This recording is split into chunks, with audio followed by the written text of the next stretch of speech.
wonderful board and all the work that has happened behind the scenes, especially Veer and Jagruti's conference committee that has been holding the space together.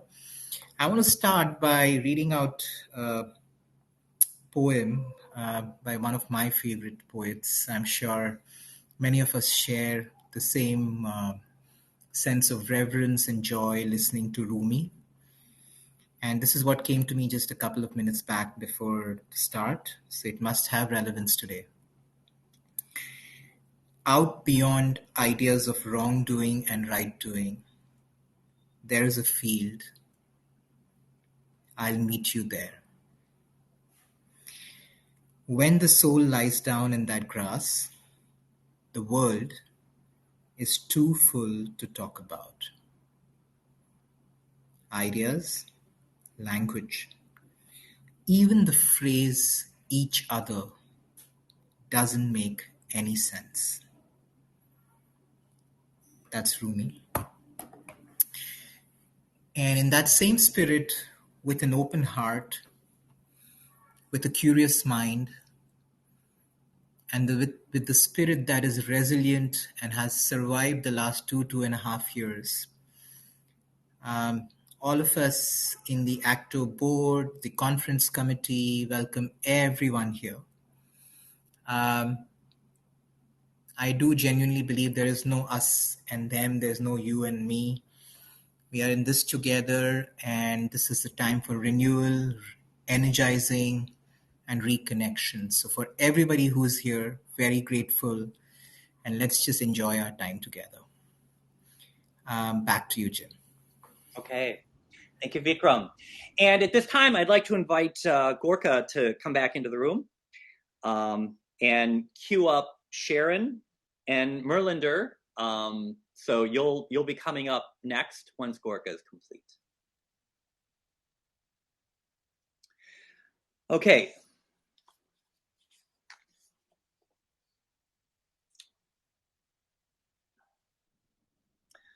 So hello, Gorka. So as Gorka is presenting, as he is preparing to share his slides, just a short introduction. You'll get all the bio stuff at the conference itself in September, right?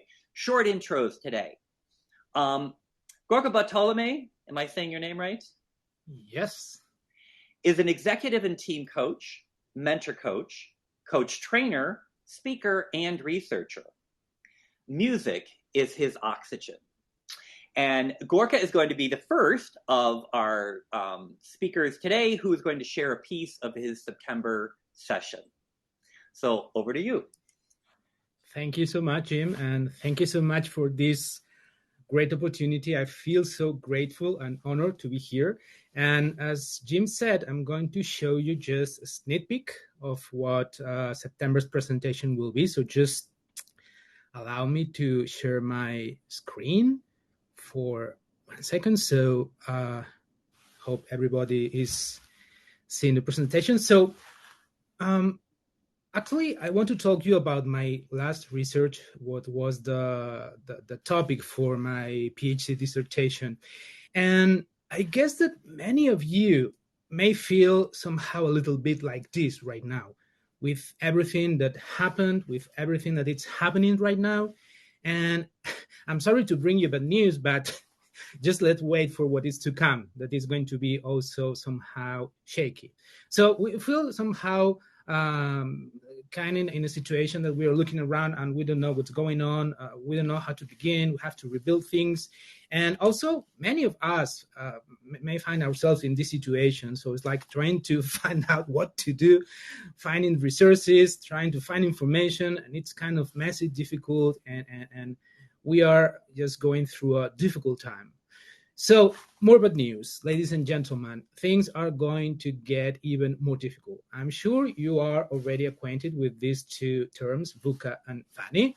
So this is all about how difficult things are and how difficult things will be in the future. And, you know, in order to be able to deal with this situation, research has shown us that creativity is one of the best abilities or skills It's a transversal skill that we need in order to be able to navigate and to deal with this situation. Okay. I'm going to bring you even more bad news. I'm sorry. The good news will come later, and is that we have this research that shows that individual creativity, it's decreasing, in a really, really, really bad way. So we have this research from from Kim in the 2017 that says that, okay, from the 1990 till 2070 in the Turing's test, so human creativity is decreasing in a great degree. So we have a problem because we're getting into difficult times in which we will need creativity more than ever, but we are lacking creativity, and creativity is supposed to be one of the human greatest gifts. So we have to get used to the idea that there is no longer such a thing as a stability or certainty. So VUCA and BANI are here to stay, so we have to accept it. So let's accept it. This is the first step, acceptance. And once we accept that, now I want to ask you, how does that sound to imagine societies and organizations in which people feel safe and capable of solving any situation by themselves, no matter how uncertain or difficult it may be? Well, I guess that sounds great. I mean, it sounds ideal. It sounds like the panacea. It's like, okay, we would like to be at that point. Okay, so is that possible? Can we reach that state? Well, it's possible, and here is where good news begin to show. And here, the secret is, the solution is to unleash our creativity. So my aim with this research that I will show you in September is that, okay, creativity, as Professor John Cuneo says, is not about mental strategies. We're all looking for strategies, tools, but creativity is about reaching a brain state.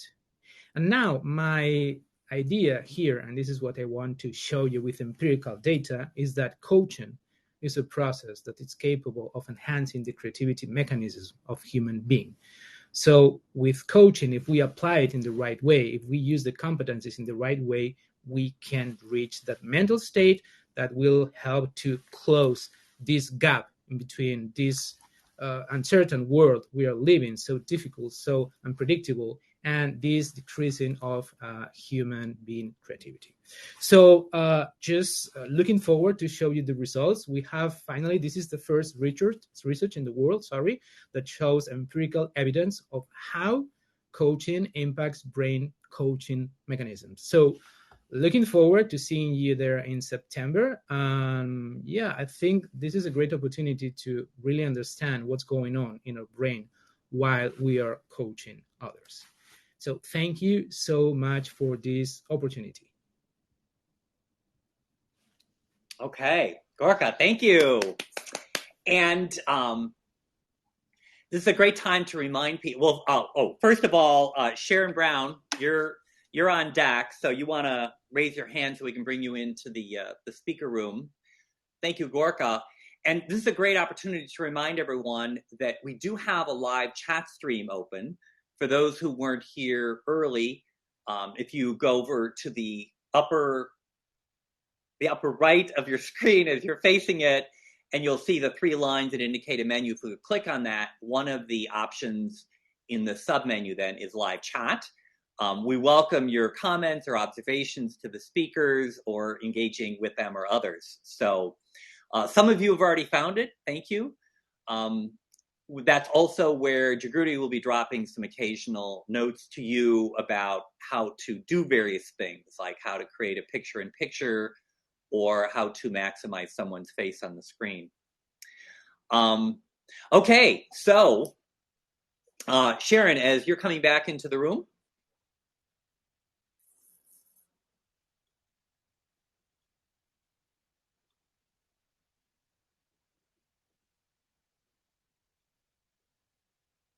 Okay, Jagruti,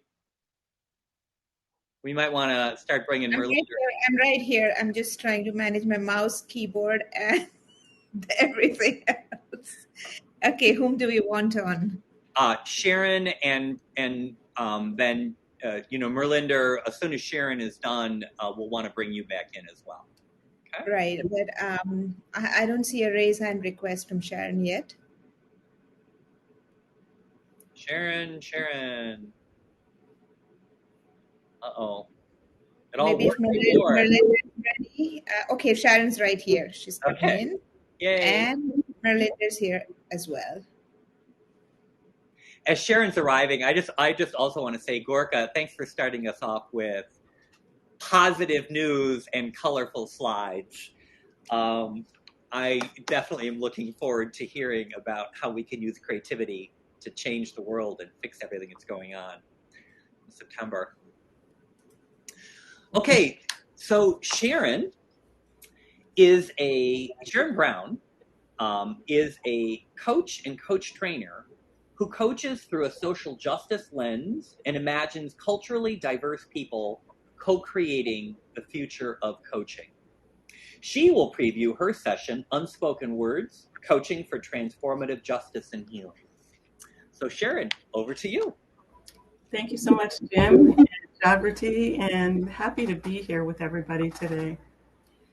So as I dream of coaching, the future of coaching, I imagine in coaching and coach training that moves beyond inclusion into what already exists and instead co-creates something new and exciting.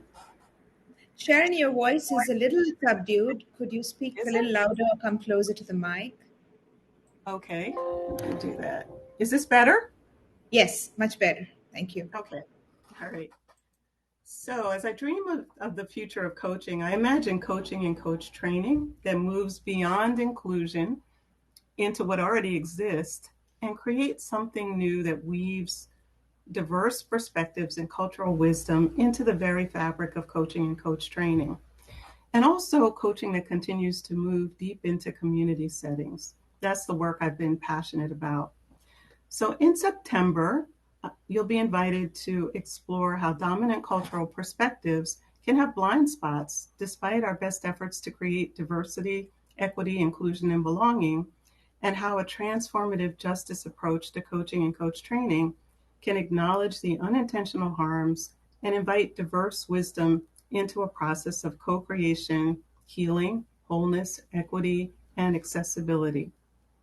So I want to just share a little bit about my thoughts on this subject.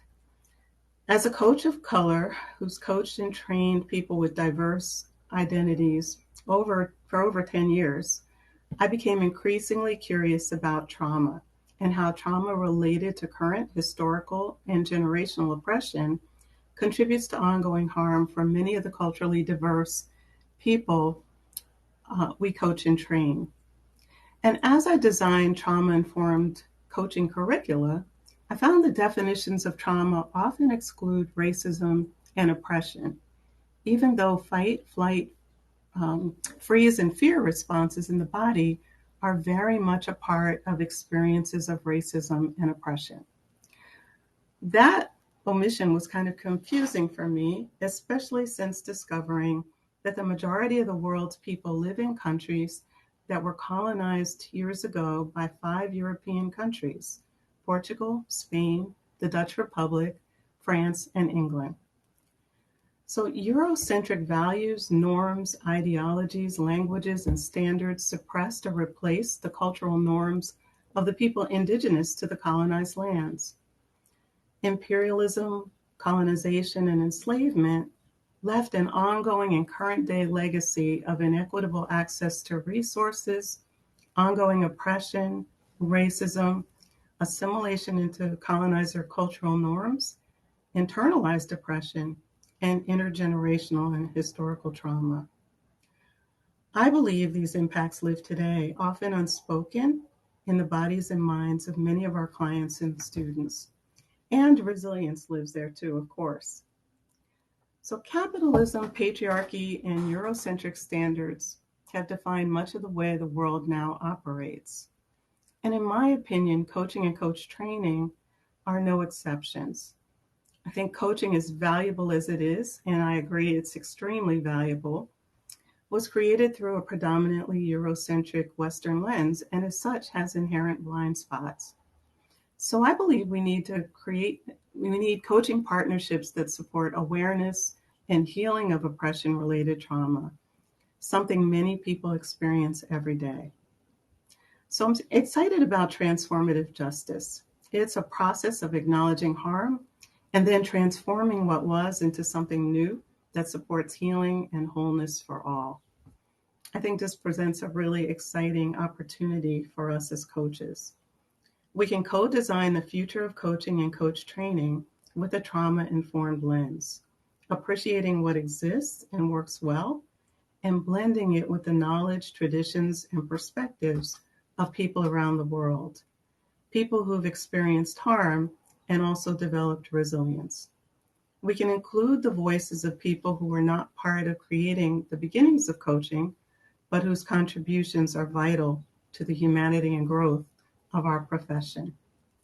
So in the September workshop, you can deepen your understanding of oppression-related trauma, explore how culturally aware and sensitive coaches can contribute. You can sharpen your trauma-informed coaching skills and also discover how acknowledging the harm of systemic oppression is an important step that supports authentic connection and true valuing of diverse cultural perspectives. I believe that learning this more inclusive approach to coaching and coach training not only speaks to the needs of those carrying the weight of historical and generational trauma, I think it prepares coaches to transform this work more effectively, to be more effectively inclusive of both individuals, organizations, and communities. Thanks so much, and I look forward to rich discussions with you about this in September. Okay. Thank you, Sharon.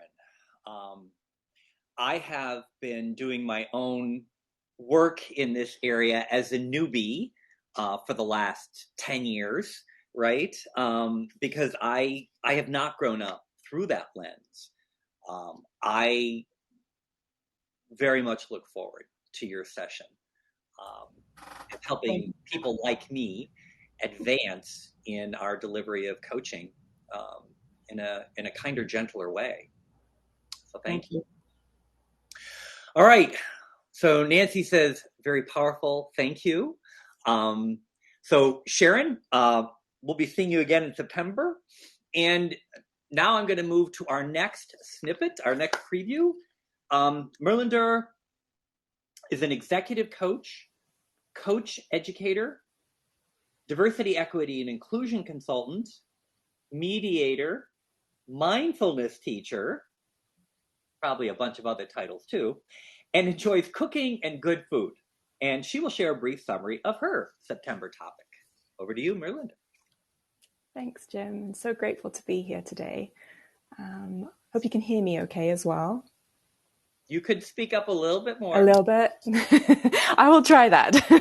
So everyone can hear me. Okay. And can you see my screen? Yes. Perfect. Yeah.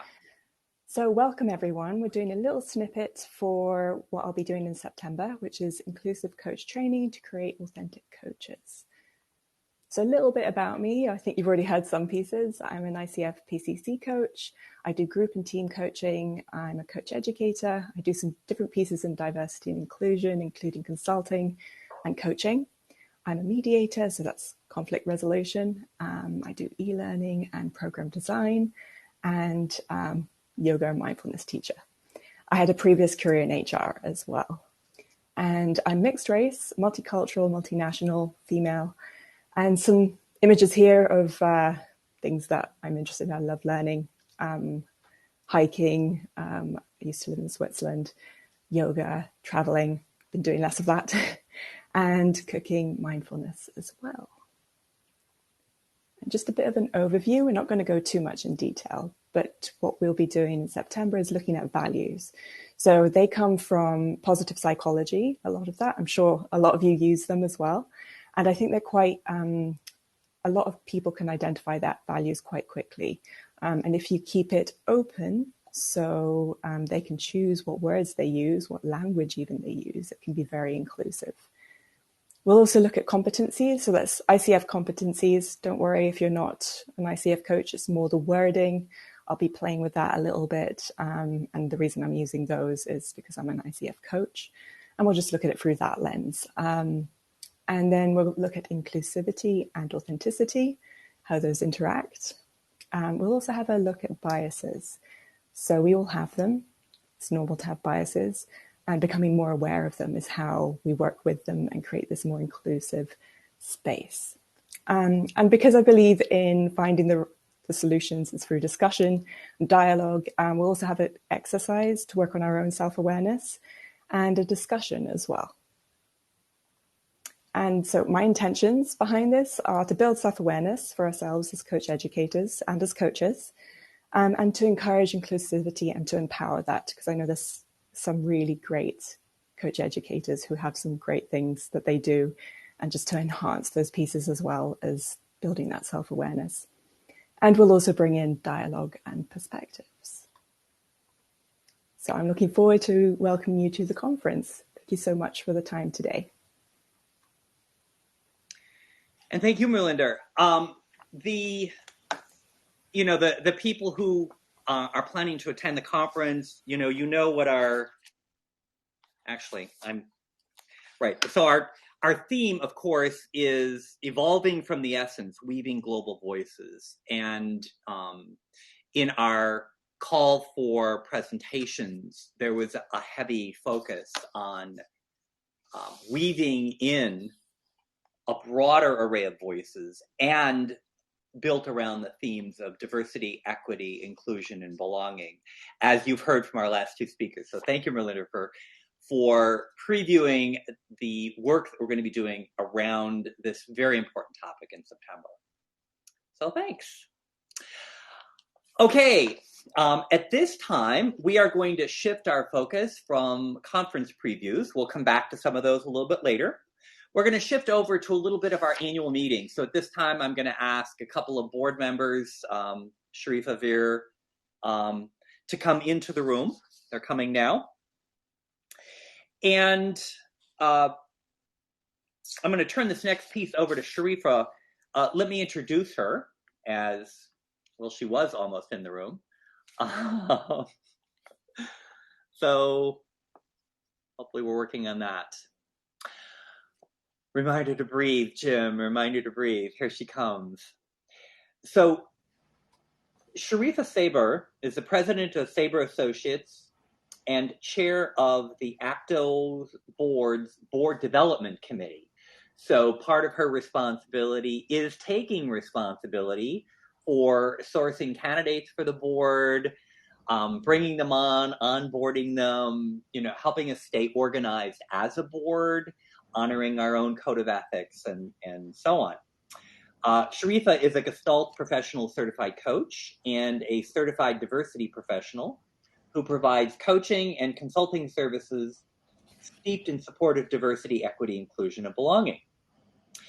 So because this is our annual meeting, we're taking a moment to do a little acknowledgement. And Sharifa, I'm going to turn it over to you for that. Okay, great. Thank you, Jim.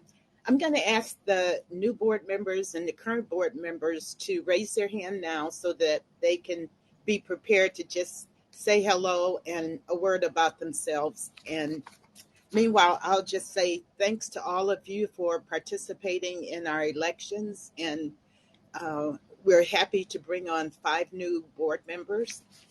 And when I call your name, I like for the new board members to just say their name, their country of origin, so we can really advertise basically what wide reach we have around the world.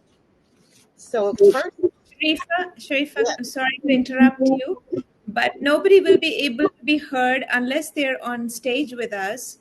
So yeah, if they join by raising hand, then they'll be able to speak, or they may be able to put it in chat when you call out their name. And if they're not on stage, they can put it in chat what you want them to say.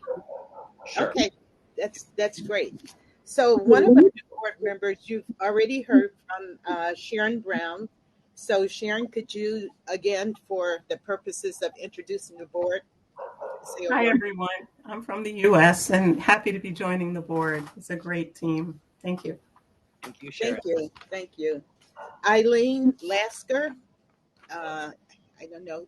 if you can just put something in chat. I don't see you on screen now. So we can hear from Eileen. I'll go on. Hector Lopez.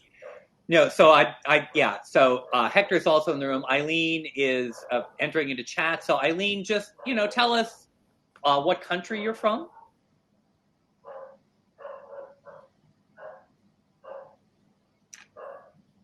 And Hector, same.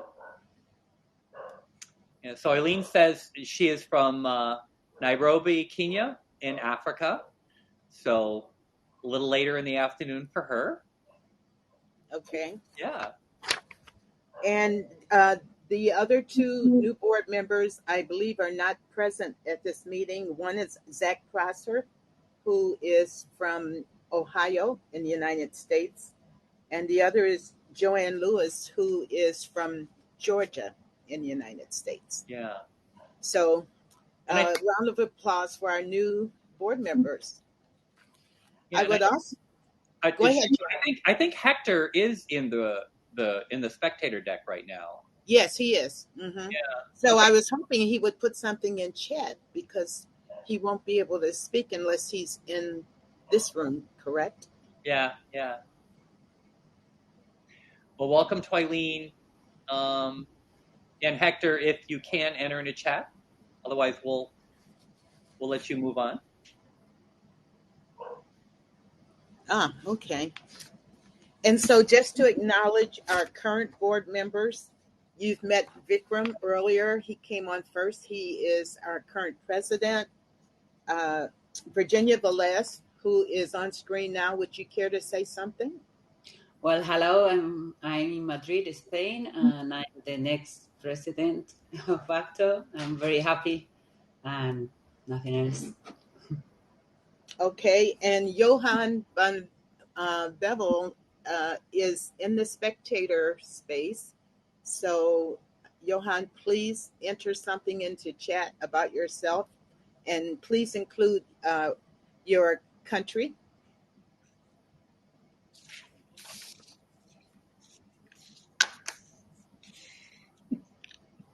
I don't know if other people are seeing chats from these people, but I'm not. So hopefully they're coming through. And then there's Jim, who has been our MC for this entire event, and you're getting to know him quite well. And then myself, of course, as Jim said, I am chair of the Board Development Committee. And then we have another current board member who could not be present, and that is Sakari Pinnock Fitz. And she is in the Washington, D.C. area.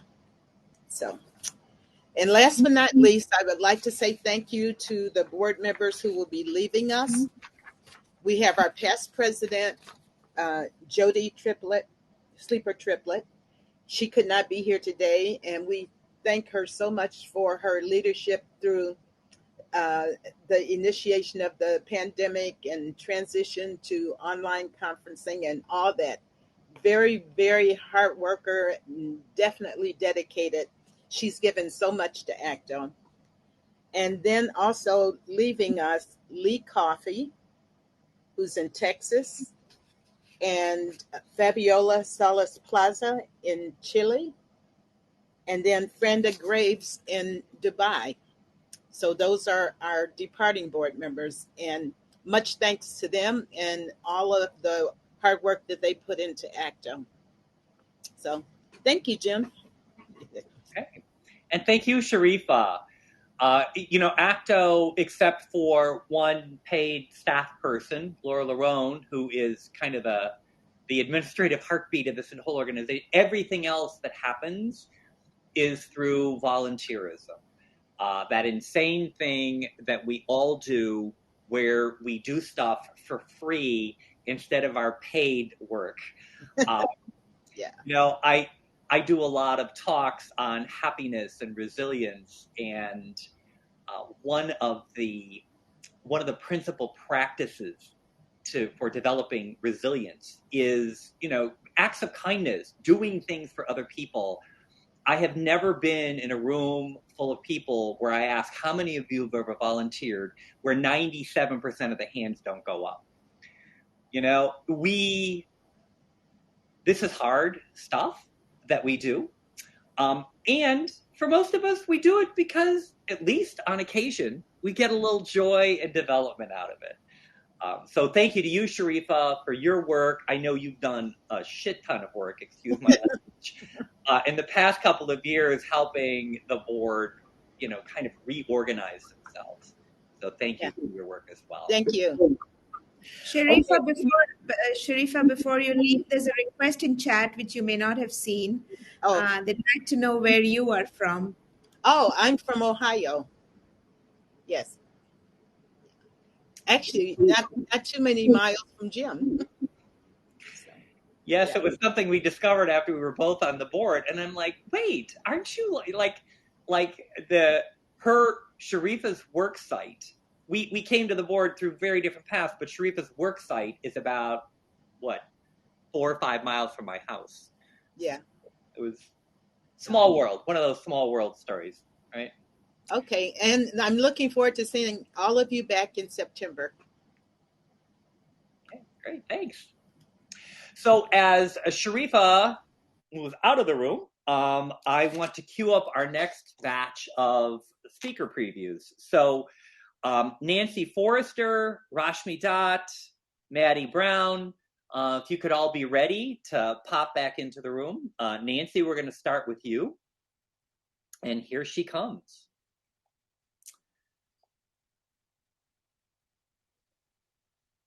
Wonderful. All righty, Nancy.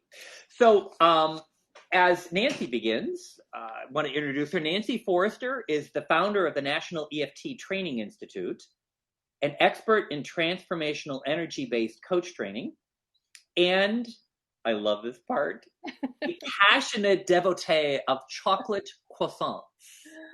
Oh, I could take my entire time talking about chocolate croissants. Well, you and I can have a chat when I come back from my European vacation, because our last 3 days will be in France, and it is my intention to spend much of that time sitting at cafes, sipping cafe au laits, and eating chocolate. Absolutely. So we'll have a chat when we come back. I was resonating with you saying you'd miss the meeting if it had been in June because you were going to be on vacation. Yeah. I'm heading off to Italy at the end of this week for a couple of weeks, and I'm going to do exactly the same thing, just sit there in the sidewalk cafes and investigate croissants. See, and this is why we deferred the conference, right? We all would have been off having chocolate. Okay, Nancy, I'm going to turn the stage over to you. Well, thank you so much. It is. I make it emotional here. It is such an honor to be part of this conversation. The richness and the depth of it so far. I mean, Vikram starting with that beautiful Rumi quote, it just inspires me in the work that I've been doing for the past 30 years. So this idea that there is this field beyond what's right and what's wrong, and that when we lie down in the grass in that field, that ideas and concepts and conversation, none of that is part of it. What really is there in that field is the essence of our humanity. And the essence of our humanity is energy. Underneath the cognition, underneath the emotion, underneath the sensations of our body, what the foundational building block of humanity is energy. And for me, this is where the coaching field has such profound opportunities to be the leading force in looking at how do we coach energy. We already are, right? Anybody who's working with a human being is working with someone who has a nervous system, who has a biology, who has been through thousands and thousands of years of evolution to get to the place where we are today. And so, as Einstein says, right, we cannot solve a problem with the same consciousness that created it. He's speaking directly about energy. We can't solve any problem, and we are facing, I mean, our speakers today have talked about the problems that we are facing, and we cannot solve those problems with the same level of consciousness, with the same level of energy that has been used to create them. So the question that I put forward to people, what I want to be talking about in September when we gather together, is what is transformation of energy, and how do coaches safely as well as effectively help their clients to raise their consciousness beyond the problems that they're coming in expressing. So today I brought along a friend of mine. I brought my very favorite client, and here's my client. Comes in, is expressing some sort of dissatisfaction with the way their life is today. And as a coach then, in the current framework of coaching, we would address that particular issue and help the client with that issue. So for example, perhaps my client comes in and they're looking at wanting some support around weight loss. And early in my career, I spent 30 years as a therapist and about equal amount of time as a coach, sort of a foot in both fields. But as a therapist and or a coach, working with that particular problem would be like me coming in and going like this to the balloon. So I'm working on that particular issue that the client is expressing discontent with. But look at what happens to the rest of the balloon. As I work on this with the client, there is stress being generated in the rest of the balloon. Now, this came to me about 7 years into my practice, where and that was 30 years ago. When clients would come in and I would be doing my thing, they'd be happy with our conversations, and they would get some results around the particular issue that they brought in. But what I began to see is that, yes, there'd be results in that particular issue, but then they would come in with another issue. So a client may come in and say, well, yeah, my weight loss journey is going really, really well, but now I'm fighting with my partner more than ever. And I began to understand then that that is because I was trying to work with only part of the system. I didn't know how to work with the entire energetic consciousness of this human being. And so over time, what I've been studying and working and refining and now teaching other coaches how to do is, how do we actually come underneath this client? How do we come underneath and support the natural wisdom of the body such that little by little by little by little by little, that entire consciousness, that entire energy of that being is getting higher frequency, higher vibration. And as Einstein says, then actually evolving beyond the problems that they started with. So that's what we're going to chat about in September, and I look forward to it. Thank you to all the organizers that have created today and created the conference in September, and my fellow presenters. Oh my gosh, just thank you so much for who you are and the work you do. Thanks, Jim. Thank you, Nancy. And thank you for demonstrating that there are powerful visuals available to us besides PowerPoint slides. I love that. You're my first balloon reference all year, right? The first onstage balloon. So thank you for that. And so while Nancy's heading out, I'm inviting Rashmi to join us.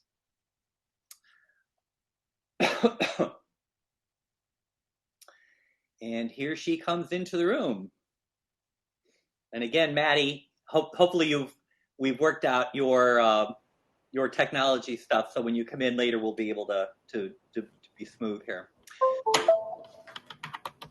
So Rashmi, have you decided if you're using slides or not? I don't think so. Okay, all right.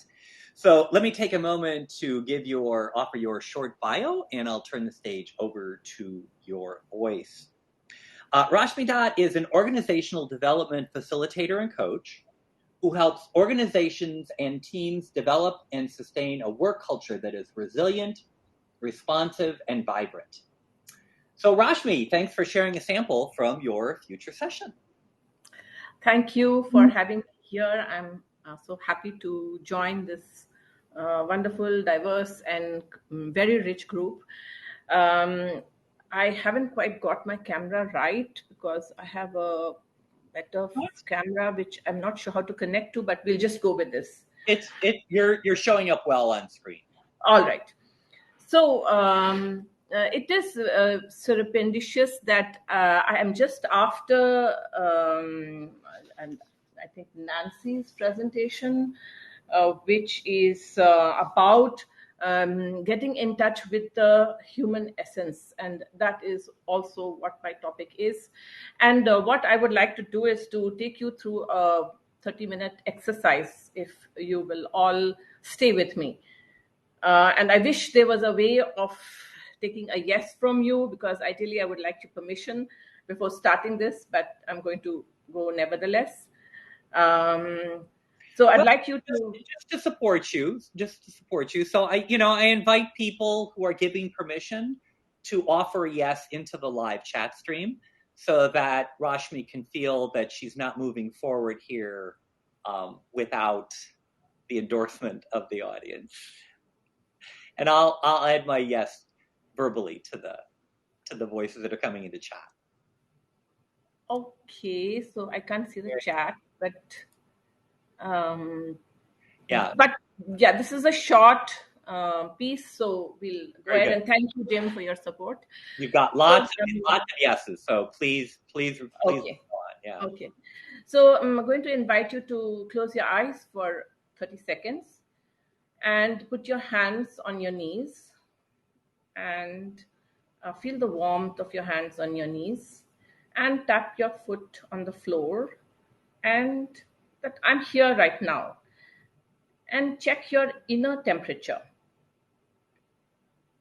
and your internal energy, vibration, and the heat, and check with your face, what is your face saying, and notice your breath.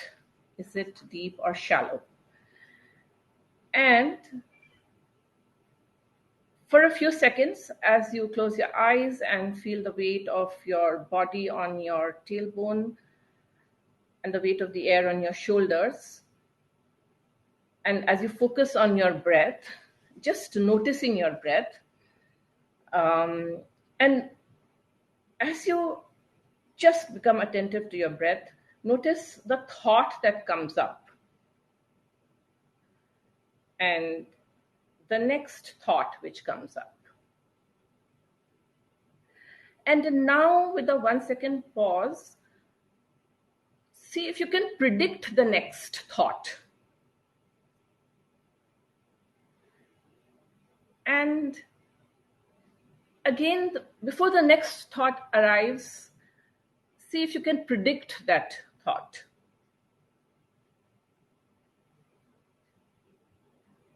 And with this experience, whenever you're ready, come back into this room and open your eyes. And I would ask you the question that what did you notice about this experience? And so in the psychodrama work that I do, we use the metaphor that all the world's a stage and men and women are merely players, as Shakespeare said, and as you like it. But what psychodrama offers is that we don't have to be players. We can become playwrights, and we can become directors too.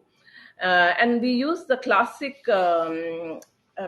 picture of the theater, which is this.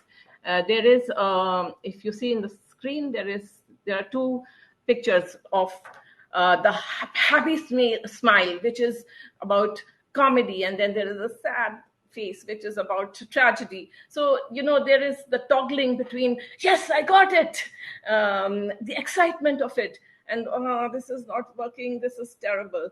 And in excitement also, there is the positive excitement that, yes, I got it. And then sometimes there's a negative excitement that I sent an angry mail. Let's see what happens. And then she sends an angry mail, and so on. And then what we want is instead another image, which is that of a second image, which is that of the audience who is watching the play. And what we want is to develop in ourselves the ability to be the audience of our own drama. In a sense, we are focusing on developing the meta image. And the attitude of this meta image is like this, that of the Buddha, the good Buddha, who has this slight smile. And it's not the big smile of the happy mask, but it's a hint of a smile. And this is the state of consciousness, or the awakened state, that you're not swayed so much when there is the excitement, and you're not swayed when things don't work. It's good when things are working, but when things are not, you accept it, even perhaps without labeling it. And the development of this is what we want to be, with the flow of the aliveness, nothing to do with achievement or the not achievement. So that is the focus of the drama that we put on stage when we do psychodrama, is to develop the meta view and to view our own drama as an audience member, or as a director, or as a playwright, so that we can choose the next ending that we give it. Thank you.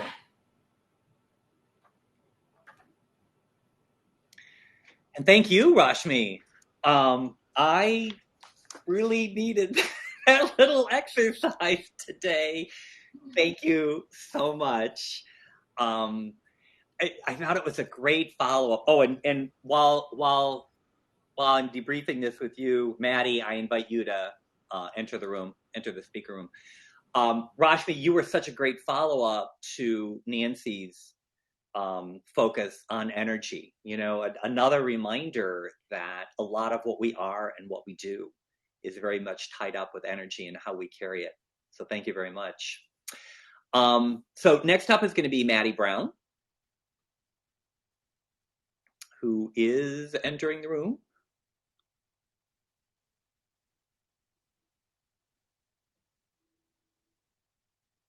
Hopefully, Maddie. And so we have an interlude to Just Breathe, right? So Maddie says she's raised her hand, but I haven't got notification yet. Maddie, could you? Okay, there we have it. Okay.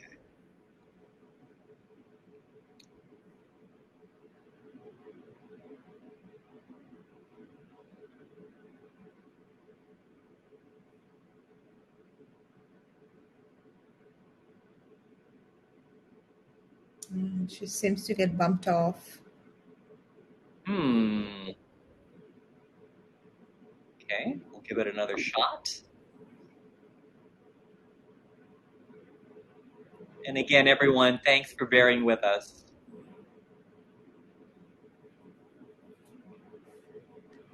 Hi, can you hear me? Yes. Excellent. I'm going to invite Lou Ripley in as well. She should have raised her hand, and I'm going to invite her in to co-present this morning.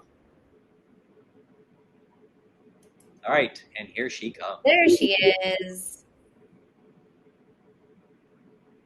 All righty.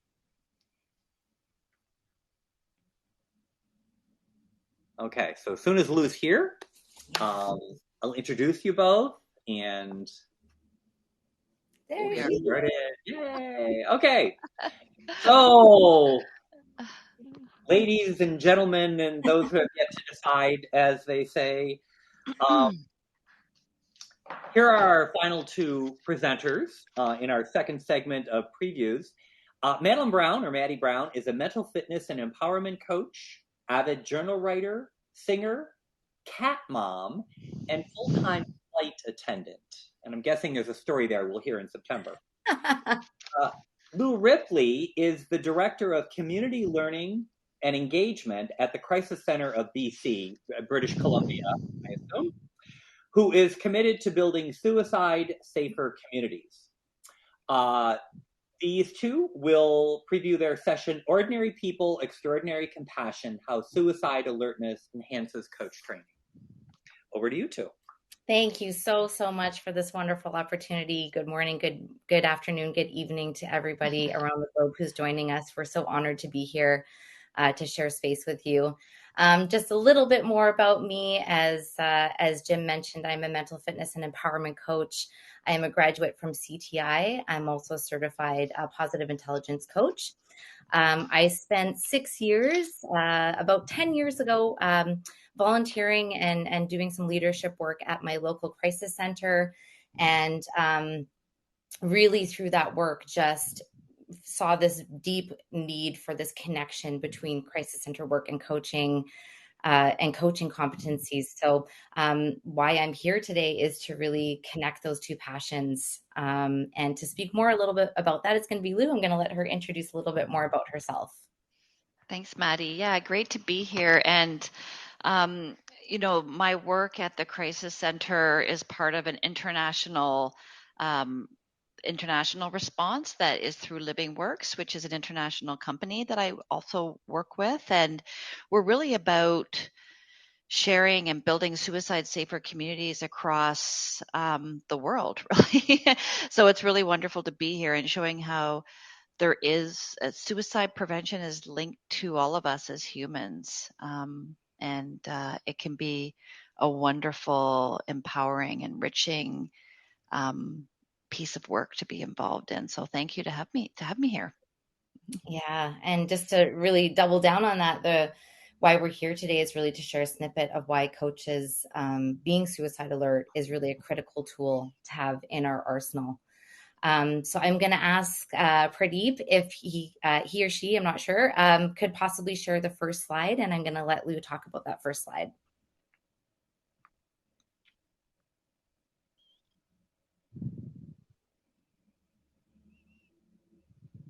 Here we are. Thank you. Well, there you see a picture of people, and just wanting to remind us that suicide can and does affect almost everybody in some way, shape, or form. We, as communities, throughout all of our communities, we have assumptions about who's impacted by suicide. And I know from being in this field for the past 12 years that there's nobody who's not impacted somehow. And, we know that more than 700,000 people die by suicide in the world every year, and at least 6 to 10% of people have thoughts of suicide or are impacted by someone else's thoughts as well. So we really know that coaches are in a unique position to kind of be aware of this and to be part of this community, because it's incredibly empowering to have some of these skills to be able to respond. Yeah. So you can change slide. Yeah. So I just wanted to bring this into a more narrow coaching focus. With everybody on the call right now, I just want you to take a moment to consider how many topics on this slide here that you have coached a client on. So a client walks into a session with you and is in grief, or is talking about stress, or has some physical pain, or is experiencing burnout or life transitions, or anything on this slide here. And how many coaches are aware that one of these issues could be an avenue into your client having a thought about suicide? Just letting that land for a moment around how common it might be to have a client walk in with anything on this screen. And there's very much more than this. So if we can go to the next screen, please. Yeah, so this is a common dynamic, and you can even think about it in the coaching relationship, though it doesn't just land, it's everywhere. And this is what our work is to kind of understand what's going on and to help us be able to have these courageous conversations. So you'll see here you have, two individuals, perhaps a coach on the left and a client on the right. And you notice here that this coach is likely wondering about their client. They have something's come up. There's a sensing that this client, could be thinking about suicide, because we know that at least 6% of the population at any given time is having thoughts of suicide. And so this coach is there, should I ask? Should I name it? Should I talk about it? I'm concerned. I don't really know how to dive in and have this very courageous and ultimately hugely empowering conversation, because there's these fears often about naming it, about having this conversation, fears about what will happen if I do. A whole host of different experiences. And then you also have the person on the right here who is the person who's having thoughts of suicide. And many of us could relate to being in either of these positions, right? Because many of us probably have been in either of these positions. Should I tell? I want to talk about suicide. I'm trying to tell somebody about suicide. I'm also afraid to have this conversation, right? I'm struggling often in isolation with this conversation. And as a coach, you have a unique relationship, and often a safer one than for this person. And, should I tell? I want to tell. I want to talk about this. And so this is the dynamic that's often happening. And to recognize this, we often think about suicide as a mental health professional's issue or responsibility. And what we're trying to break down that barrier, because that's actually not the reality. The reality is that we all can be having these conversations, and these conversations are probably one of the most important conversations we can have with people when they're having thoughts of suicide. So just kind of thinking about this dynamic that, and if we've been on the left or if we've been on the right, as many of us will have been, right? And so we're trying to break that down a little bit and explore that, shine a light on that dynamic that's happening. Yeah, thanks, Lou. And we'll move to the next slide, which is, the real call to courage here. What would it be like if coaches were even more compassionate, courageous, and capable to go deeper with their clients because they are suicide alert? So we're looking at making that leap and bridging that gap.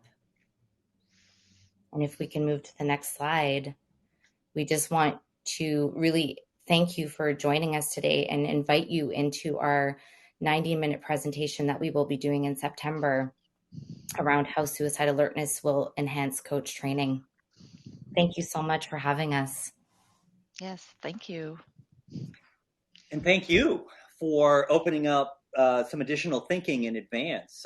That slide you put up where you said, think about how many times you've coached people on any of these topics. Ooh, how about all? Yeah, so you make a really good case for being in that conversation. So we've just rounded the halfway point of our time together, and before we move into the second half, I'm going to invite everyone to join me in a little bit of an energy break. Okay, we've been talking about energy. So one of the, when people are sitting for a while, we know that there are biological things that happen. All your blood pools in your butt, or if you're standing, your legs start to get tired, your shoulders get stiff. All kinds of things happen when you're not moving. Well, what do you do for an energizer when you've got some people who are still brewing coffee in some time zones, and other people who have their pajama bottoms on below the level of the camera because they are going to bed immediately when the meeting's over? Thank you to those in India who are still with us. I'm going to invite you all to participate in a little movement exercise at whatever level is appropriate for you. So if you're heading toward bed, engage in gentle movement. If you're just getting up, feel free to turn some leg movement into a full-blown march. Okay? So to invite us into this space, I'm just going to play a short song by Deva Premal, who many of you know. She's one of those musicians who just always seems to be showing up at the background at coffee shops and yoga studios all the time. So we can take the energy up, we can take the energy down. So as we enter this space, I just invite you, whether you're sitting or standing, to just notice your full length. And if you're feeling a little crunched up, give yourself an opportunity to roll your neck, extend your spine, and really feel into your full height, which for most of us is, half a meter over our head when we're really extended. You might even go up on your toes from your chair or a seated position. And now, I invite you to embrace your width. Okay? Extend your arms and reach a little farther in each direction. Just noticing that you have this space. Maybe rotate your shoulders a little bit. If you're doing the energizing version, maybe it looks like this. Okay? And now let's explore our depth. So again, backward, forward, just lean into the space. Lean back away from the camera. If you want to go full bore, maybe go into a back bend. If you're getting ready for bed, this is your yawning stretch, right? And if you're in the middle of your day, maybe there's a little bit of hip action to just kind of get your legs alive again. Remind your body that it is meant for movement, whatever feels right for you. So, this is a short song, 10 seconds left. Just invite your body to pause and take a breath.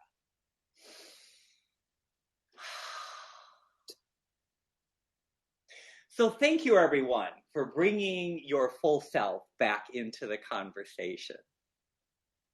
We're now going to move into the second segment of our annual meeting. And in this segment, our president, Vikram, is going to lead a conversation about our future. We're going to share a little video we've created to download some information to you. So I'm going to turn it over to you first, Vikram. Thank you, Jim. In the board last year, and I want to acknowledge everybody on the board who contributed to this work, we kind of said that it's time for ACTO to renew itself and re-look at its own purpose, its vision, what are our ACTO values, and what is our aspiration in the world, what's our mission. So it's a collaborative effort, it's a co-creative effort, and we are at a stage now where we want to bring this to ACTO membership and to the larger world and co-create this. It is language, but the language represents the essence of what we believe ACTO is. And so we're very excited to share this with all of us. ACTO stands for a lot of things. Amongst them, primarily for me, it stands for bringing ideas and thoughts about coach training and coaching that are relevant to where the world is moving to or what the planet needs. It also stands for an inclusive world. It also stands for a world where, as Sharon was naming, things that are not spoken about can be spoken about. And I'm very personally passionate about decolonializing coach training, to bring in new forms of coaching and hence coach training that we've all felt in our bones, in our gut, in our hearts, but don't yet have a frame. So we are hoping that this vision, these values, this purpose actually brings that alive for us. We'll, of course, be engaging much more in depth with all of us, but our magician and wizard Jim has created a beautiful video to just kind of present the purpose, vision, values, mission to all of us here today. So let's see that and then maybe lead that into a little dialogue. And Jim, I'm looking for your partnership in that. You've been anchoring so beautifully and magically. So let's Okay. do this. All right. So I'm going to share a video with all of you now.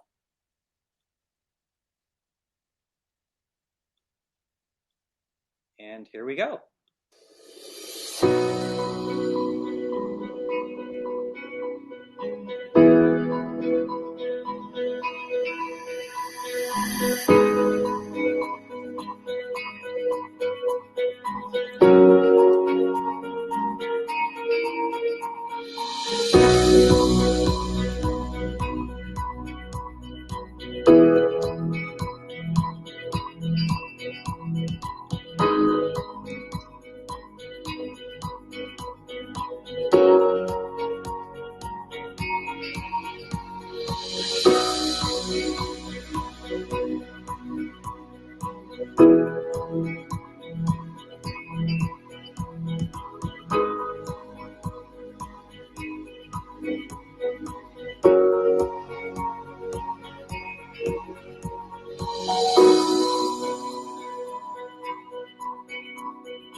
Okay. So back over to you, Vikram. We can't do this alone. This is just the beginning. And yes, ACTO has been around for about 25 years, but I just believe ACTO has just begun. And we all are co-creating this. And here's an invitation, an open-hearted invitation for us to co-create, shape this vision, shape this mission. There's so much that we need to do around the values to make them alive and bring them alive. There are so many voices around coach training around the world that need to be heard and be brought into the mainstream. or expand the mainstream so it's more inclusive and diverse. So I don't want to say more, Jim, but I want to hand over to you so we can have a little dialogue on this in the best way that's possible on this platform today as a preview to where we go next. And I'm imagining from a time perspective, we have about 7 to 8 minutes to do this, right? Mm-hmm. Yeah. So we've got a little bit of time. We will also have a little bit of time at the very end, after we have our last segment. If we've got someone who'd like to ask a question, you can raise your hand. We can bring you into the speaker room, or you can throw it into the chat stream. Again, menu on the upper right, open that box, and live chat is one of your options. So we've got a few comments about the video. Thank you. Compelling purpose, vision, mission, and values from Veronica King. Other reactions, observations, or questions for Vikram?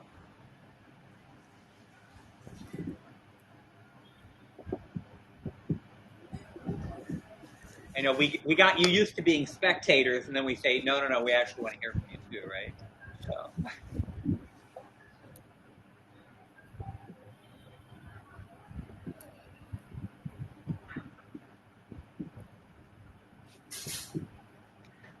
Well, looks like we don't have a lot coming from the spectator deck right now. What outcome do you want to see in coaching? Thank you, Luria, and I hope I'm pronouncing your name correctly. Yay, I got that right. I think it's a question we all need to answer together. I think if you to ask each of us in the board and the larger membership, there will be many answers and there will be many perspectives. We live in a plural world. We live in not a bipolar world, but multiple places of power, multiple places of culture, multiple places of rituals. And so, why should coaching and coach training be unidimensional or having a couple of dimensions with a system that defines it for the rest of the world?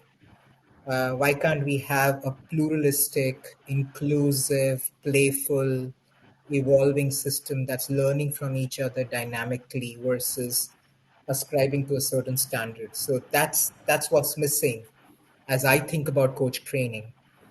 And I believe ACTO is the right place to make that happen, because there is no agenda but the agenda of evolving coach training and coaching. And there is friendship across. So that's where I believe that's what's missing. And I think it also involves us decolonializing our own mindsets about coach training and coaching. So the work starts with ourselves and then the work goes out in the world. Thank you for that question.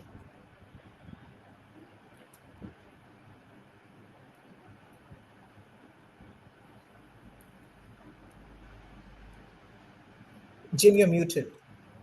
I am. Thank you. So our Zoom habits follow us over into the other domain, don't they? Yes. Go on mute. The dog is barking. So some thank yous, a yes, agreement.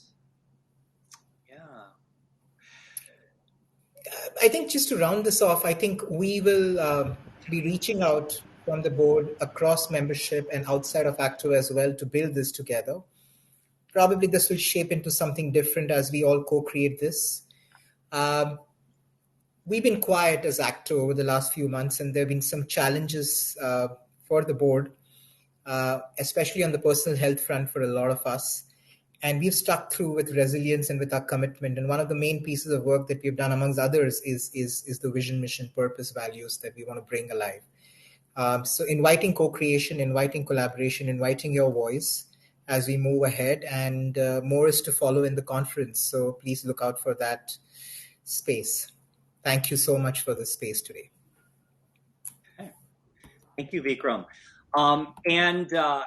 We're going to move into our final conference preview segment. I'm going to invite Nancy Merlander and Luria back into the speaker room for our short panel conversation.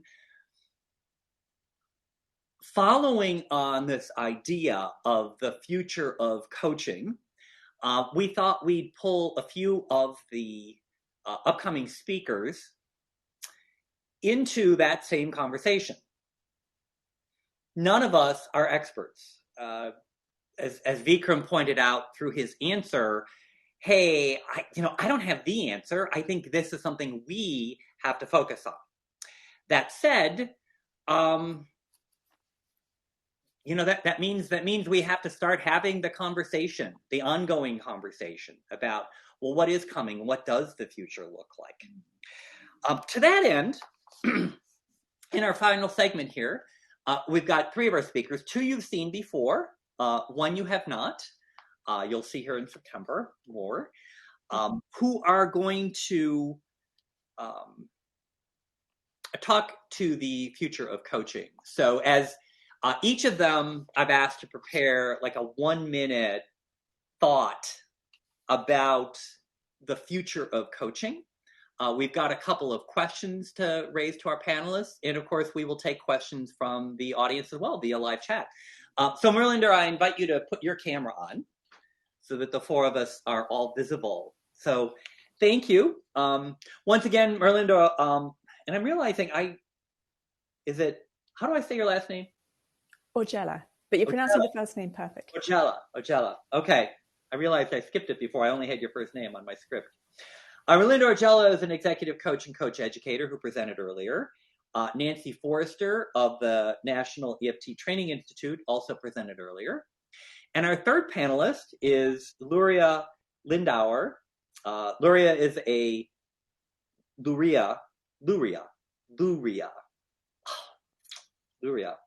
is a certified diversity practitioner and ICF credentialed coach and global agile EQ leadership development professional who has dedicated her career in creating inclusive, sustainable, and psychologically safe environments.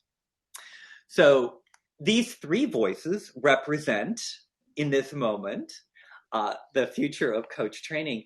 So I'd like to begin by asking each of you to just share that 1-minute thought that you have prepared, and then we'll go into questions. Who'd like to go first? Okay, Nancy, you're on. I would like to pick up on the conversation that I've been hearing in a couple of places in the chat and also Vikram's discussion about the future. And that's, I think, it's imperative that the coaching field really move into a collaborative care kind of an approach. My background, I've been in this business for a long time. And as I said earlier in my presentation, with 1 foot in the therapy field and 1 foot in the coaching field. And for the longest time, I had to work through my issues around not really belonging anywhere. But now I can see that was really a benefit, to be able to see the benefits and the challenges of each of those professions. And so how are we going to, in the future, come together in a collaborative way that recognizes there is a great deal of overlap in what the mental health therapy field and the coaching field is doing. To do that, we're going to have to get very, very clear around scope of practice. In my opinion, the organizing energy of humanness is around trauma. That trauma really is separation from self, from other, from divine, whatever one's understanding of that is. And so the mindset of the coaching field around, well, we don't do trauma, and that mindset of, therapists do trauma, we don't do that. Somehow we've got to come to a more collaborative and understanding of the scope of practice and how coaches can actually support the work of therapists around that. So that's certainly something I think we need to be looking at closely. Okay. Thank you, Nancy.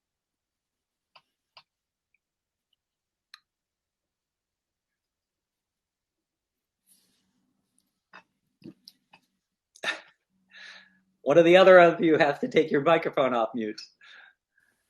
I'll go ahead. So when I saw the question, my first thought was the coaching industry is growing. That means more coach educators, more coaches, more people have access to coaching as well. which is great. And I hope that it will be more diverse because of that. But with that, there's a lot more complexities in how we address them, and having those dialogues, different perspectives on things is so important. And the listening, of course, listening to other perspectives. What's really sticking to me is what Sharon said about the 5 countries where we get that colonial piece, and just different aspects. How do we approach that? How do we make it inclusive? And I think another piece is I often have coaching conversations, coaching topics around diversity, and people just think, they're thinking of one piece of diversity. It's so broad. So how do we address all these different pieces as well? Whether that's race or disabilities, or maybe it's something you don't see or you think about. A lot of the time we don't. And with that growing piece, coming from an HR background, you get a lot of complexities. So thinking about hierarchy, how does that look within these different organizations that we have within coach education? How do we address that as we're growing? It could be organizations or any type, even on a social level as well. So yeah, lots of thoughts, not all the answers, but that dialogue's really important. Yeah. Thank you, Melinda. Hello, can you hear me? Yes. Yay. Hello, everyone. I love this question because, yes, I have a lot of energy. I saw Jim's face go, wow. The future of coaching, for me is I'm a certified diversity professional executive, and I've been part of programs and also coached by people who look just like say colored, a woman, or whatever similarities we have, or we went to the same school or whatever, however we're similar, but they weren't really clear on cultural values. So it's a really big thing to me and that goes also beyond race and gender and disabilities. It is, have you ever been coached by someone who is very direct or likes to move really, really fast and doesn't give you time to process, and you're totally the opposite, or vice versa? Or they're like telling you, sink into your heart. And you're like, I don't want to do this. And so how do we really think about the cultural values differences that we have? A lot of times we just think of diversity and we may just bring up different people who look differently, but they all act the same. So we can be very similar, and then you don't have diversity, because we want inclusion, but we really want equity. So how do we build coaching trainings that have equity, or have the foundational structure, but they're able to be agile in the purpose of change? They're able to expand and grow. A lot of times we're very US centric and some of the training programs, and people are like, what are they talking about? And so, or I've been hit where it was very offensive. And how do we grow in that moment? How do we learn in that moment? How do we ask our audiences what do they need, but still have that foundational structure? So having more equity in trainings would be outstanding. And listening to voices, because sometimes we think we know it because we took a training. And all the people on here know that training is like the first step. There's lots of experience. So how do we, as ourselves, listen to the voices and start with ourselves, go beyond just the training and listen to what we need, so that we can be very curious of what's happening in there and allow our trainings to be very inclusive and equitable. So for me, it is adding also fun and equity and inclusion in there, but creating a space where if it does create an ouch or a hurt, that we change and grow it. Or we go into a culture and we ask, hey, this is what we're doing. What do you need in this? Instead of just throwing we have this great training. Okay, but then is it going to cause harm? And be able to change those topics. So that's and I know I went over a minute because I'm a talker, and now I'm quiet. Well, you're also one of our panelists, and actually I am going to take the first question that came from the audience and lob it back in your direction, because you've been talking, I heard the word equity show up a lot in what you were just saying. So Eileen asks, or she says, by and large, coaching has remained a preserve of the few elitist clients who understand the value of coaching and can afford. Mm-hmm. How do we cascade the value of coaching downstream? And I know that question is bigger than, coach training, but just because you're using that word, I'd like to ask you to consider a response to that first, Luria. Are you talking to me? How do we cascade the value of coaching downstream? What do you mean downstream? That's what I want to understand. Coaching has become a business by catering to the people at the higher income levels who can afford coaching. And one of the things we talk about is coaching has the potential to change the world. Yeah. But, coaches who can't make a living can't change the world. So, any thoughts around that idea of, I think it's often called, how do we democratize coaching? Yeah, so if I understand this correctly, and please say that is not what I'm asking, so I can be quiet. But I was thinking more of downstream. How do we reach people who cannot afford, because it could be very elitist, and it is. That takes a community, but also trying to understand what is it that they need. Because if maybe some people, they may not have the money, but they completely understand coaching and it welcomes them in and they love it. And others are like, that's just not for me because they don't understand it. So how do we introduce the foundations of it in a way that people can understand it? So I customize a lot of my work because we can speak whatever language, but if they can't hear you, then it doesn't really matter. And so another way is I work with a lot of organizations of funding, like how do we create these scholarships, or how do we work with people like ourselves who want to give back to different communities, and not create it in a way that is the way to this certain audience who is can receive it. How do we make it so that I work with groups and who have lower incomes, and they don't even understand coaching. Like, what are you talking about? I just want the answer. But how do we create that and meet them where they are, instead of trying to force feed them something that they don't completely understand? Or if they do understand it, how do we create it for who they are? And so that's what I mean. It's like a co-creation. It is co-creating with them what they need so that we create those outcomes. And that's how we make it. That's how the equity is there. It's because it's something that is needed. I hope that answers the question. Yeah. Well, it's one answer. It's right. It's one answer. Would one of the other panelists like to also respond to that question? You don't have to. Sure, absolutely. I would jump in and maybe make 2 points. Number one, I think it's incumbent upon us as a coaching training organization to find and distribute techniques, very simple strategies that actually are safe for self-help, that are effective in terms of influencing the biology of the being, so stress management, self-regulation, all of those things. We have such strategies today, and I think that we could look at how do we disseminate that information more equitably. Things like I did a presentation last week to our major hospital here in Canada, 7,000 employees, just teaching very, very simple self-management tools that they could take away with them, showing them the effectiveness of those tools in a 20-minute a practice session with them.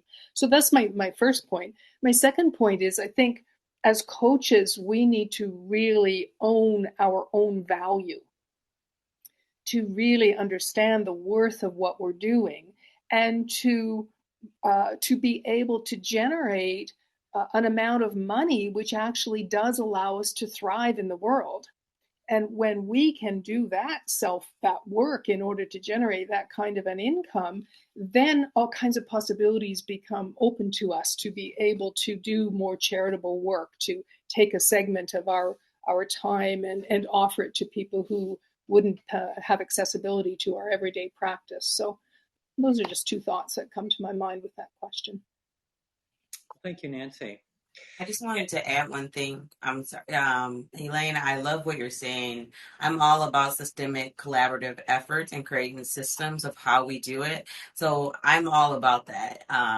So we do have to have a way that we can, make this happen. I work with a lot of colleges and young adults in different areas, and we teach some of the basic foundations like listening skills, those leadership skills that are so important parts of coaching, and allowing people to have a voice.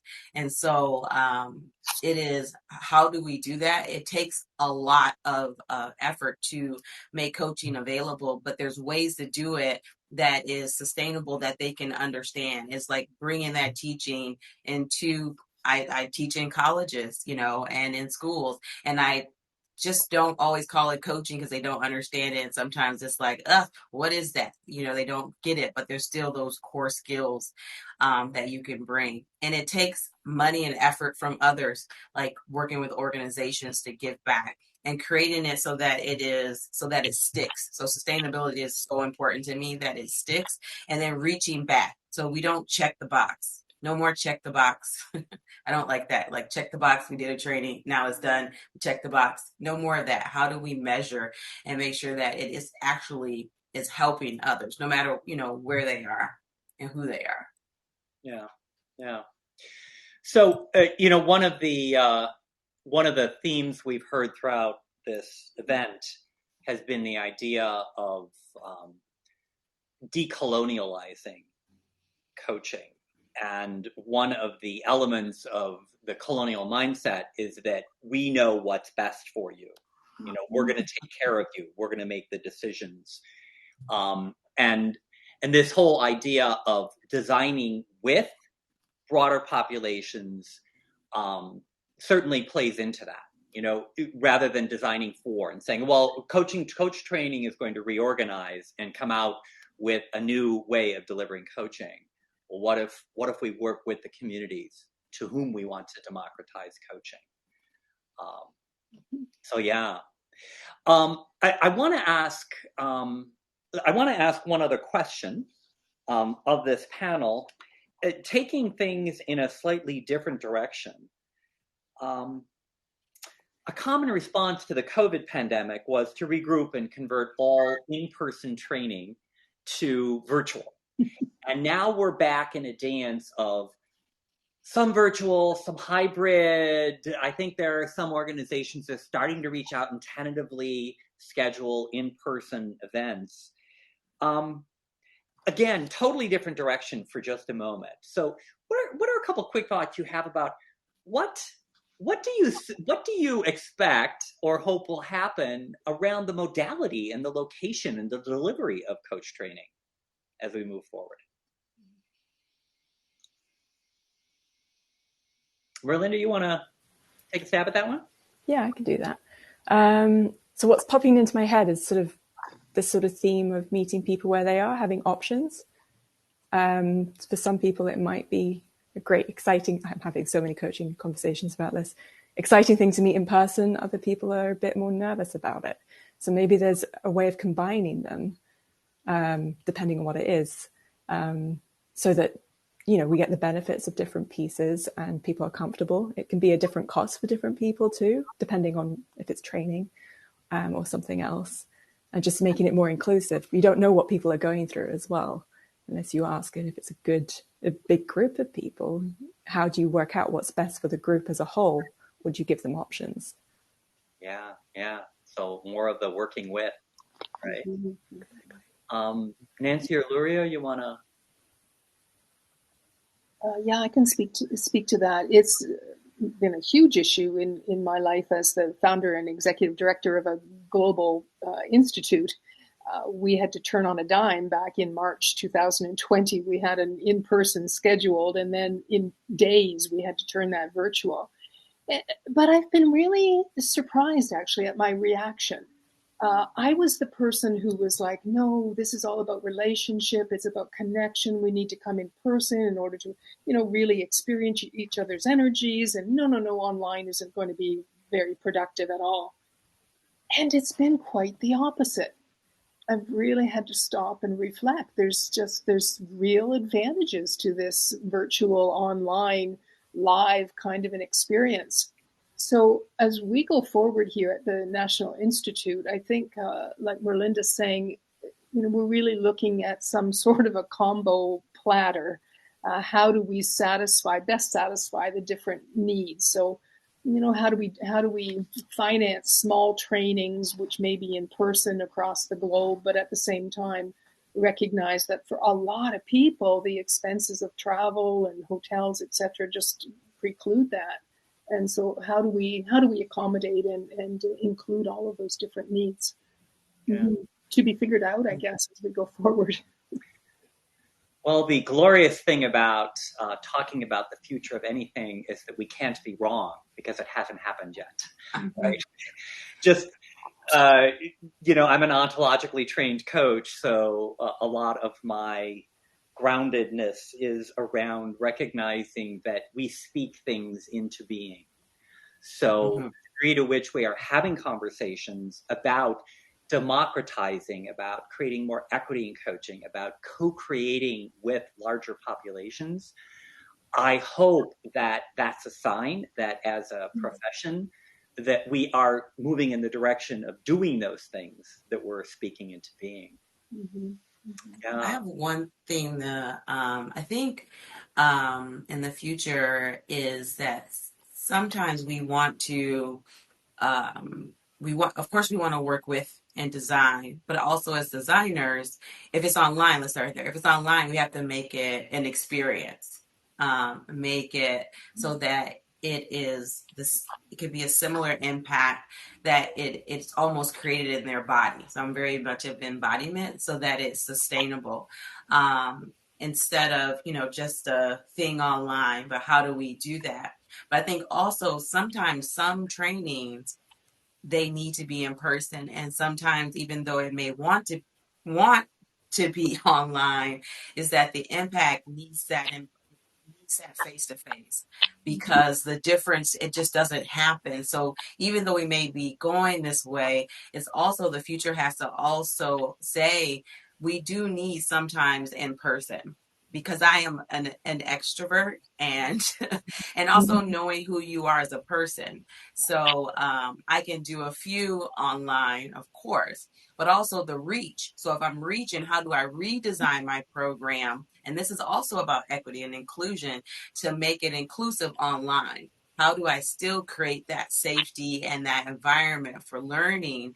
And I'm hoping that the future has those techniques, and that people reach out to people.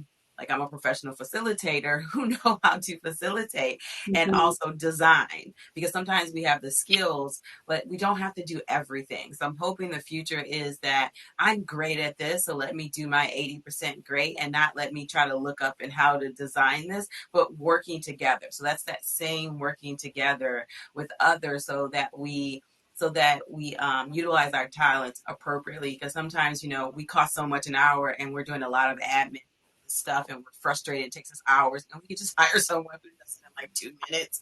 And so I'm hoping that push for that hybrid, if we've been in place, it doesn't go to that one place because someone is saying, well, I really need it online. That we as coaches and professionals say, I love that you want it online, but the experience may not be there, because you also have to co-create the outcome. So that's all I was. Okay, thank you for that. And with that, I'm gonna draw our panel conversation to a close, because we want to honor the time we've set here. I want to tag off the last thing you just offered there, though, is this concept of together. I'm also on the program committee for the Midwest Regional Coaching Conference based in the U.S. that's happening up in Minneapolis in later this year. And our theme is forward together. Forward together.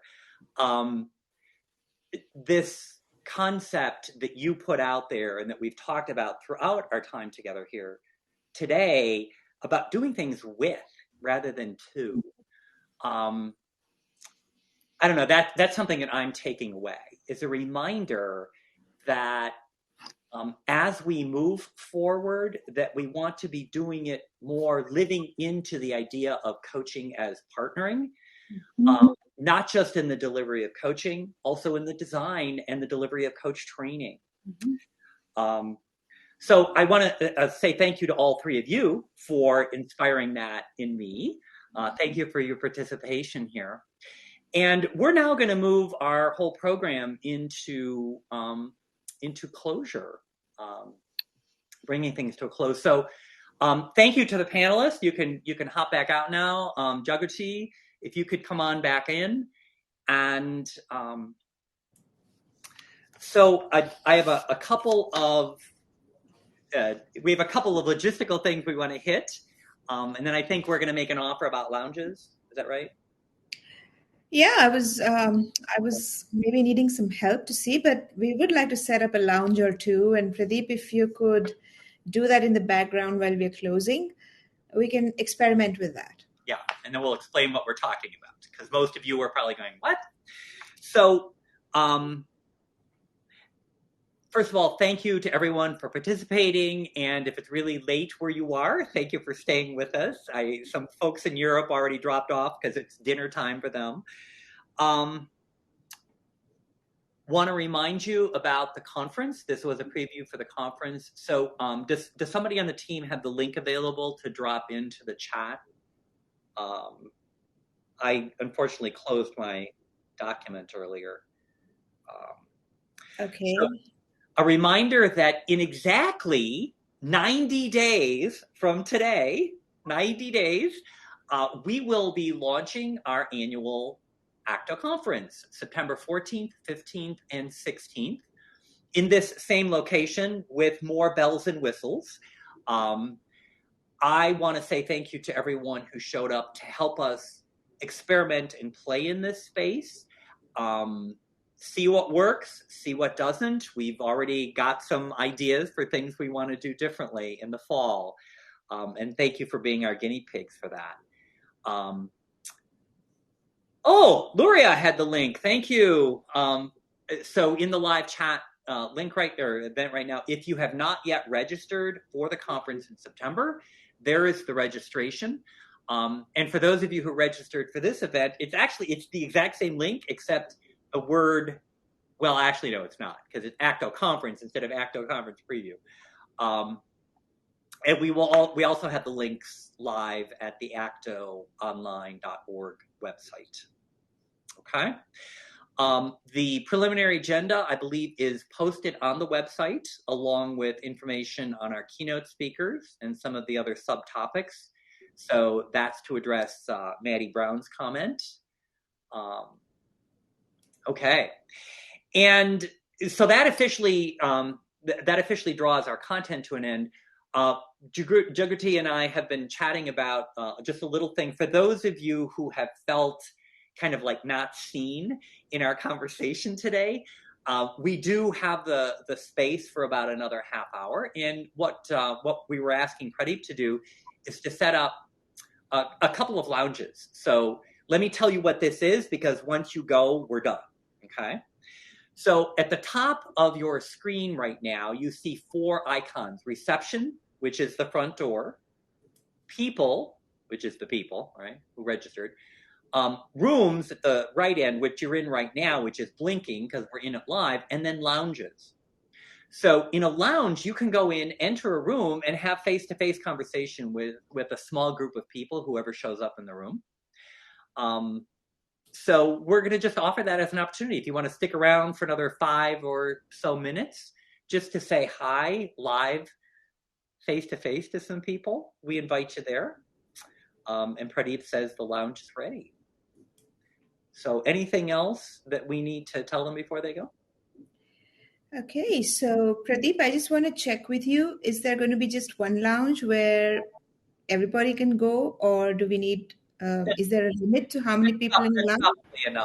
Probably enough. Actually, the lounge has a limit of 16. So I have created 4 lounges. 4 lounges. Great.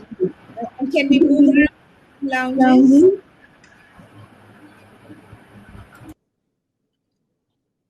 Okay.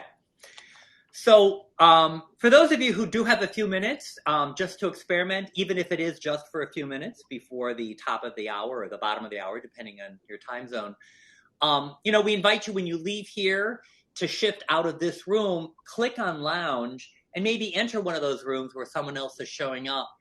Again, even if it's just for a few minutes, to experiment what it's like to do some networking in the background at an event like this, because we're going to be making much more use of lounges in September.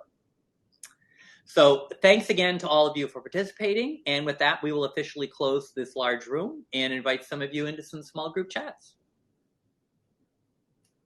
Thanks, everybody.